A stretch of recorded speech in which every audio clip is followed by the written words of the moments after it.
إذا كان لنا أن نصف قرار الرئيس الأمريكي بشأن فلسطين وشأن نقل السفارة، نقول هذا قرار غير قانوني، غير شرعي، غير إنساني، غير أخلاقي.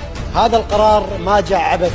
سنوات رؤساء أمريكا يحاولون يصدرون هذا القرار، لم يتجرؤوا على العالم العربي والإسلامي. جاء هذا الرئيس وتجرأ. ليش تجرأ؟ لأن رحنا اختزلنا القضية كلها، صارت قضية عربية وهي قضية تخص صميم الدين الإسلامي.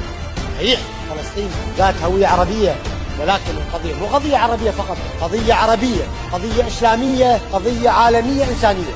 لما يصبح المقاوم من يقاوم هذا الكيان الصهيوني سواء بالسلاح، بالروح، بالمال، بالكلمة، يصبح هو المعتدي ويصبح المغتصب هو المعتدى عليه، تلقائيا يكون هذا نتيجة.